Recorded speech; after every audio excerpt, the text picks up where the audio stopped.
ಪ್ರೀತಿಯ ವೀಕ್ಷಕರೇ ನಮಸ್ಕಾರ. ನಾನು ಮತ್ತೊಂದು ಸುದ್ದಿಯ ಮುಖಾಂತರ ನಿಮ್ಮ ಮುಂದೆ ಬಂದಿದ್ದೀನಿ.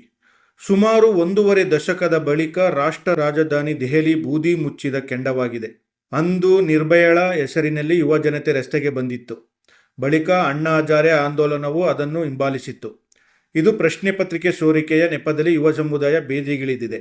ಅಂದು ಆ ಹೋರಾಟದ ರಾಜಕೀಯ ಲಾಭವನ್ನು ಪ್ರತಿಪಕ್ಷಗಳು ಪಡೆದಿದ್ದವು. ಇಂದು ಅದೇ ಕೆಲಸವನ್ನು ಬೇರೆ ರಾಜಕೀಯ ಪಕ್ಷಗಳು ಮಾಡುತ್ತಿವೆ. ಅಂದು ನಿರ್ಭಯ ಹಾಗೂ ಅಣ್ಣಾ ಹಜಾರೆ ಆಂದೋಲನದ ಬಗ್ಗೆ ಯುಪಿಎ ಸರ್ಕಾರ ನಿರ್ಲಕ್ಷ್ಯ ಮಾಡಿ ರಾಷ್ಟ್ರ ರಾಜಕಾರಣವನ್ನು ಕಳೆದುಕೊಂಡಿತ್ತು. ಒಂದು ರಾಜಕೀಯ ಪಕ್ಷ ಅಥವಾ ಸಿದ್ಧಾಂತಕ್ಕೆ ಮರಳಾಗಿ ಎಲ್ಲ ಸಂಘಟನೆಯನ್ನು ನೋಡಿದರೆ ಸಿಜೆಪಿಯ ಪ್ರತಿಭಟನೆ ಕೇವಲ ರಾಷ್ಟ್ರದ್ರೋಹದ ವಿಚಾರ ಎನಿಸಬಹುದು. ಅದಕ್ಕೆ ಪೂರಕವಾಗಿ ಸಾಕಷ್ಟು ಅಂಶಗಳಿವೆ. ಇದನ್ನೇ ಬಿಜೆಪಿ ಬೆಂಬಲಿಗರು ಸಾರಿ ಸಾರಿ ಹೇಳುವ ಕೆಲಸವನ್ನು ಮಾಡುತ್ತಿದ್ದಾರೆ. ಆದರೆ ಈ ಹೋರಾಟದ ಇನ್ನೊಂದು ಆಯಾಮವು ಕಾಣಿಸಿದರೂ ಕೇಂದ್ರ ಸರ್ಕಾರ ಹಾಗೂ ಬಿಜೆಪಿ ಮೌನವಾಗಿದೆ. ಈ ಮೌನಕ್ಕೆ ಬಿಜೆಪಿಯು ದೊಡ್ಡ ಬೆಲೆ ತೆರಬೇಕಾಗಬಹುದು. ಸುಪ್ರೀಂ ಕೋರ್ಟಿನ ನ್ಯಾಯಮೂರ್ತಿ ಹೇಳಿಕೆಯನ್ನು ತಪ್ಪಾಗಿ ಅರ್ಥೈಸಿಕೊಂಡು ಹುಟ್ಟಿದ ಜಿರಳೆ ಜನತಾ ಪಕ್ಷ ಎನ್ನುವುದನ್ನು ಪ್ರಾರಂಭಿಸಿದಾಗಲೇ ಒಂದಂಶವನ್ನು ಹಲವರು ಹೇಳಿದರು. ಸಿಜೆಪಿ ಎನ್ನುವ ಅಭಿಯಾನ ನಡೆಸುವವರ ಹಿನ್ನೆಲೆ ಸರಿ ಇಲ್ಲದಿರಬಹುದು.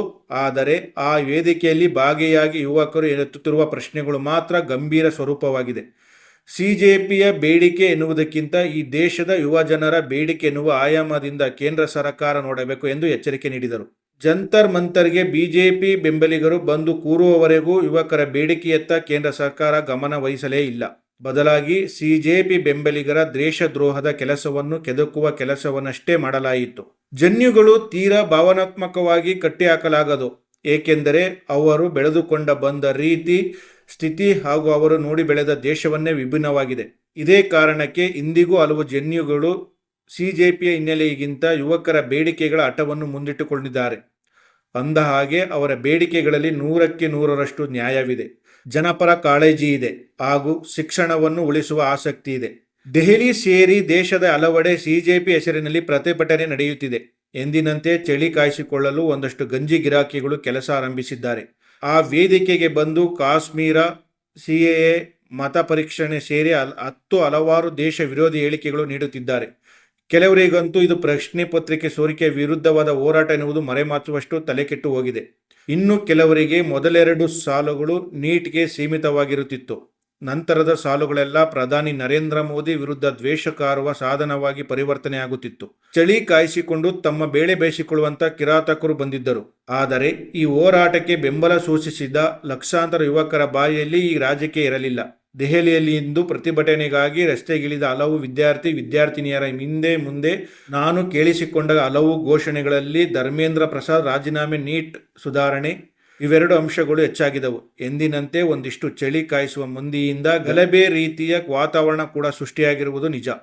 ಆದರೆ ಹಲವು ಪ್ರತಿಭಟನಾಗಾರರ ಬಾಯಲ್ಲಿ ಮೋದಿ ರಾಜೀನಾಮೆ, ಬಿಜೆಪಿ ಹಟಾವೋ ಎನ್ನುವ ಘೋಷಣೆ ಕೇಳಿಸಲಿಲ್ಲ. ಸಮಾಜದಲ್ಲಿ ಇಂತಹ ಘಟನೆಗಳು ನಡೆಯುತ್ತಿರುವಾಗ ಅಶಾಂತಿ ಮೂಡಿಸಲು ಒಂದಿಷ್ಟು ಜನರಿರುತ್ತಾರೆ. ಆದರೆ ಸದಾಶಯ ಹೊಂದಿರುವ ಜನರಿಗಿರುವಾಗ ಅದನ್ನು ಆಲಿಸುವ ಸೌಂದರ್ಯವನ್ನು ಸರ್ಕಾರ ತೆಗೆದುಕೊಳ್ಳಬೇಕು. ಈ ದೇಶವು ಇಂತಹ ಹಲವಾರು ಹೋರಾಟ ಅಭಿಯಾನವನ್ನು ನೋಡಿದೆ. ಈ ಹೋರಾಟದಲ್ಲಿ ಹೊಡೆತ ತಿಂದವರು ಆಡಳಿತಾರೂಢ ಪಕ್ಷವನ್ನು ಎಂದಿಗೂ ಮರೆಯುವುದಿಲ್ಲ. ಆ ಪಕ್ಷಕ್ಕೆ ಮತ ಹಾಕಬೇಕು ಎನಿಸಿದಾಗೆಲ್ಲ ಆ ಲಾಠಿ ಏಟು ನೆನಪು ಮೂಡಿರುತ್ತದೆ. ಇದೇ ಕಾರಣಕ್ಕಾಗಿ ತುರ್ತು ಪರಿಸ್ಥಿತಿಯ ನಂತರದ ದಿನಗಳಲ್ಲಿ ಕಾಂಗ್ರೆಸ್ನಿಂದ ಲಾಠಿ ಏಟು ತಿಂದವರೇ ಆ ಪಕ್ಷದ ವಿರುದ್ಧ ತಿರುಗಿ ಬಿದ್ದಿದ್ದಾರೆ. ಇಂತಹ ಲಾಠಿ ಏಟು ಹಾಕಬೇಕಾದ ಸಂದರ್ಭದಿಂದ ತಪ್ಪಿಸಿಕೊಂಡಷ್ಟು ಆಡಳಿತ ಪಕ್ಷಗಳು ಸುರಕ್ಷಿತವಾಗಿರುತ್ತವೆ. ನೀಟ್ ಗಲಾಟೆ ಶುರುವಾದ ದಿನದಿಂದಲೂ ಕೇಂದ್ರ ಸರ್ಕಾರ ಮಾಡಬೇಕಾದ ಕೆಲಸ ತುಂಬಾ ಸರಳವಾಗಿದೆ. ಈ ಅವಶ್ಯಕತೆಗೆ ಕಾರಣ ಎಂದು ಗೋಚರವಾಗುತ್ತಿರುವ ಧರ್ಮೇಂದ್ರ ಪ್ರಸಾದ್ ರಾಜೀನಾಮೆ, ಪ್ರಶ್ನೆ ಪತ್ರಿಕೆ ಸೋರಿಕೆ ಸಂಬಂಧಿ ದೇಶಾದ್ಯಂತ ಕಠಿಣ ಕಾನೂನಿನ ಭರವಸೆ ಹಾಗೂ ಪರೀಕ್ಷೆ ಸುಧಾರಣೆಗೆ ಕಠಿಣ ವ್ಯವಸ್ಥೆ ಜಾರಿಯನ್ನು ಪ್ರಧಾನಿ ಅಥವಾ ಶಿಕ್ಷಣ ಇಲಾಖೆ ಘೋಷಿಸಬೇಕಾಗಿತ್ತು. ಇಂಥದೊಂದು ಕೆಲಸವನ್ನು ಈ ಕ್ಷಣಕ್ಕೆ ಮಾಡಿದರೂ ಅದರ ಸಂಪೂರ್ಣ ಶ್ರೇಯಸ್ಸು ಬಿಜೆಪಿಗೆ ಹೋಗುತ್ತದೆ. ಏಕೆಂದರೆ ಈ ಅಂಶಗಳನ್ನು ಕಟ್ಟುನಿಟ್ಟಾಗಿ ಅನುಷ್ಠಾನ ಮಾಡಿ ಜನರ ನಂಬಿಕೆ ಗಳಿಸುವುದರಲ್ಲಿ ಇನ್ನೂ 3 ವರ್ಷ ಕಾಲಾವಕಾಶವಿದೆ. ಹಾಗೆಯೇ ವಿದೇಶ ಪ್ರವಾಸ ಮುಗಿಸಿಕೊಂಡು ಬಂದಿರುವ ರಾಹುಲ್ ಗಾಂಧಿ ಮುಖವನ್ನು ನೋಡಿಕೊಂಡು ಈ ಯುವಕರು ಬೀದಿಗೆ ಇಳಿದಿಲ್ಲ. ಸಿಜೆಪಿ ಎನ್ನುವ ಹೆಸರಿಲ್ಲದ ಸಂಘಟನೆ ಮೂಲಕ ಕೇಂದ್ರ ಸರ್ಕಾರದಲ್ಲಿನ ಕ್ವಾಟ್ಲೆಗಳನ್ನು ಓಡಿಸುವ ಕೆಲಸಕ್ಕೆ ಜನ್ಯುಗಳು ಆಗ್ರಹಿಸಿದ್ದಾರೆ. ಶಿಕ್ಷಣ ಕ್ಷೇತ್ರದಲ್ಲಿ ಕ್ರಾಂತಿಕಾರ ಸುಧಾರಣೆಗಳನ್ನು ಜನರ ಮುಂದಿಟ್ಟಿದ್ದಾರೆ. ಅದಕ್ಕಿಂತ ದೊಡ್ಡ ಬದಲಾವಣೆಯನ್ನು ಯಾರೂ ಬಯಸುವುದಿಲ್ಲ. ಆದರೆ ಇಂತಹ ಸೂಕ್ಷ್ಮ ವಿಚಾರಗಳಲ್ಲಿ ಜನರ ಭಾವನೆಗಿಂತ ವೈಯಕ್ತಿಕ ಗೊತ್ತು ಪ್ರತಿಷ್ಠೆಗಳನ್ನು ಮುಂದಿಟ್ಟುಕೊಂಡು ಹೋಗುವುದಕ್ಕೆ ದೇಶದ ಒಳ್ಳೆಯ ಸಮಾಚಾರವಲ್ಲ. ಇದಕ್ಕಿಂತ ದೊಡ್ಡ ದೇಶದ್ರೋಹ ಇನ್ನೊಂದಿಲ್ಲ. ಅಷ್ಟಕ್ಕೂ ಬಿಜೆಪಿಯು ಸಮರ್ಥಿಸಿಕೊಳ್ಳಲು ಎಣಗಾಡುತ್ತಿರುವ ಶಿಕ್ಷಣ ಸಚಿವರು ಆ ವಲಯಕ್ಕೆ ಯಾವುದೇ ಕ್ರಾಂತಿಕಾರದ ಕೆಲಸವನ್ನು ಮಾಡಿಲ್ಲ. ಕೊನೆಯ ಪಕ್ಷ ಬಲಪಂಥೀಯ ವಿಚಾರಣಾಧಾರೆಗೆ ಸಂಬಂಧಿಸಿದ ಯಾವುದೇ ಹೇಳಿಕೊಳ್ಳುವ ಕೆಲಸವನ್ನು ಮಾಡಿಲ್ಲ. ಹೀಗಿರುವಾಗ ದೇಶದ ಒಳಿತಿಗೆ, ಯುವಕರ ಮನಸ್ಸನ್ನು ಶಾಂತಿಗೊಳಿಸಲು, ಶಿಕ್ಷಣ ವಲಯದ ಸುಧಾರಣೆಗೆ ಕೆಲವೊಂದಿಷ್ಟು ರಾಜಕೀಯ ತ್ಯಾಗ ಮಾಡಿದರೆ ಯಾವುದೇ ಸಮಸ್ಯೆ ಆಗುವುದಿಲ್ಲ.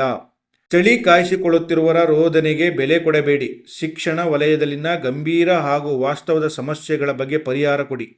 ಇದರಿಂದ ಚಳಿ ಕಾಯಿಸಿಕೊಳ್ಳುವವರಿಗೂ ಬೆಂಕಿ ಸಿಗುವುದಿಲ್ಲ, ಜಿರಳೆಗಳಿಗೂ ಆಹಾರ ಸಿಗುವುದಿಲ್ಲ. ಬೆಂಕಿಗೆ ಕಿಡಿ ಹಾಗೂ ಆಹಾರಕ್ಕೆ ಗೊಬ್ಬರವನ್ನು ನೀವೇ ನೀಡಿ ಕುಳಿತರೆ ಯಾವುದೇ ಪ್ರಯೋಜನವಿಲ್ಲ. ಏಕೆಂದರೆ ಇದು CAA ಪ್ರತಿಭಟನೆ ಅಥವಾ ಇನ್ಯಾವುದೋ ರಾಷ್ಟ್ರ ವಿರೋಧಿ ಕೃತ್ಯವಲ್ಲ. ಅಲ್ಲಿರುವ ಕೆಲವರು ರಾಷ್ಟ್ರ ವಿರೋಧಿಗಳಷ್ಟೇ, ಬದಲಾಗಿ ವಿಷಯವಲ್ಲ. ಹೀಗಾಗಿ ನಾನಂತೂ ಇದನ್ನು ಕೇವಲ ರಾಜಕೀಯವನ್ನಾಗಿ ನೋಡುವುದಿಲ್ಲ. ಈ ವಿಚಾರದಲ್ಲಿ ಪರ ವಿರೋಧದಲ್ಲಿರುವವರೆಲ್ಲ ಮಕ್ಕಳ ಭವಿಷ್ಯವೂ ಅಡಗಿದೆ. ವಿಷಯಕ್ಕೆ ಪರಿಹಾರ ಒದಗಿಸಿದರೆ ಉಳಿದವರೆಲ್ಲವೂ ಗುಣವಾಗುತ್ತದೆ. ಈ ದೇಶದ ಹಲವು ಜನ ಇಂದಿಗೂ ನರೇಂದ್ರ ಮೋದಿಯ ಮೇಲೆ ನಂಬಿಕೆ ಇಟ್ಟಿದೆ. ಇದೇ ಕಾರಣಕ್ಕಾಗಿ ರಾಜಕೀಯೇತರವಾಗಿ ಸಾಮಾನ್ಯ ಜನರ ಬಾಯಲ್ಲಿ ಮೋದಿ ರಾಜೀನಾಮೆ ಎನ್ನುವ ಮಾತು ಕೇಳಿ ಬರುತ್ತಿಲ್ಲ. ಆದರೆ ಈ ಹಿಂದಿನ ಅಭಿಯಾನಗಳಲ್ಲಿ ಪರಿಸ್ಥಿತಿ ಹೀಗಿರಲಿಲ್ಲ. ಪ್ರಧಾನಿ ರಾಜೀನಾಮೆಯನ್ನು ಜನರು ಕೇಳುತ್ತಿದ್ದರು. ಇಂದಿನ ಹಲವು ಯುವಕರು ಪ್ರಶ್ನೆ ಪತ್ರಿಕೆ ಸೋರಿಕೆಯಿಂದ ಹತಾಶರಾಗಿದ್ದಾರೆ. ಒಂದಿಷ್ಟು ಲಕ್ಷ ಜನರು ವೈಯಕ್ತಿಕವಾಗಿ ಮಾನಸಿಕ ಹಿಂಸೆಗೆ ಒಳಗಾಗಿದ್ದಾರೆ. ಸ್ನೇಹಿತರು, ಸಂಬಂಧಿಕರ ಕಷ್ಟ ನೋಡಿ ಮತ್ತೊಂದಿಷ್ಟು ಜನ ಬೀದಿಗಿಳಿದಿದ್ದಾರೆ. ಹೋರಾಟ ಮಾಡುವವರೆಲ್ಲ CJP ಅಥವಾ ಇನ್ಯಾವುದೋ ಪಕ್ಷದ ಬೆಂಬಲಿಗರೂ ಅಲ್ಲ. ಅವರಿಗೆಲ್ಲ ತಮ್ಮ ಕಷ್ಟವನ್ನು ಮೋದಿಗೆ ತಲುಪಿಸಲು ಒಂದು ಕಡ್ಡಿಯ ಆಸರೆ ಬೇಕಾಗಿತ್ತಷ್ಟೇ. ಈ ಕಷ್ಟವನ್ನು ಮೋದಿಯೇ ಕೇಳಿಸಿಕೊಂಡು ಸಂಭಾಳಿಸಿದರೆ ಜಿರಳೆಗಳು ಬಿಲ ಸೇರುತ್ತಿದ್ದವು. ಹಾಗೆಯೇ ಯುವಕರಿಗೆ ಒಳ್ಳೆ ಶಿಕ್ಷಣ ಸಿಗುತ್ತದೆ. ಈ ಸುಧಾರಣೆಗಾಗಿ ಮೋದಿ ಹೆಸರು ಕೂಡ ಎಲ್ಲರೂ ಸ್ಮರಿಸುತ್ತಾರೆ. ಪ್ರಿಯ ವೀಕ್ಷಕರೇ, ಸಿನಿಮಾ, ರಾಜಕೀಯ, ವಿಚಾರ, ವಿಮರ್ಶೆ, ಸಂದರ್ಶನ ಹಲವಾರು ವಿಷಯಗಳಿಗಾಗಿ ನಮ್ಮ ಆದಿಪುರುಷ ಸ್ಟುಡಿಯೋಸ್ ಚಾನೆಲ್ಗೆ ಸಬ್ಸ್ಕ್ರೈಬ್ ಮಾಡಿ. ಲೈಕ್, ಶೇರ್, ಕಮೆಂಟ್ ಮಾಡುವುದರ ಮೂಲಕ ನಿಮ್ಮ ಬೆಂಬಲ ವ್ಯಕ್ತಪಡಿಸಿ. ಮತ್ತೆ ಸಿಗೋಣ.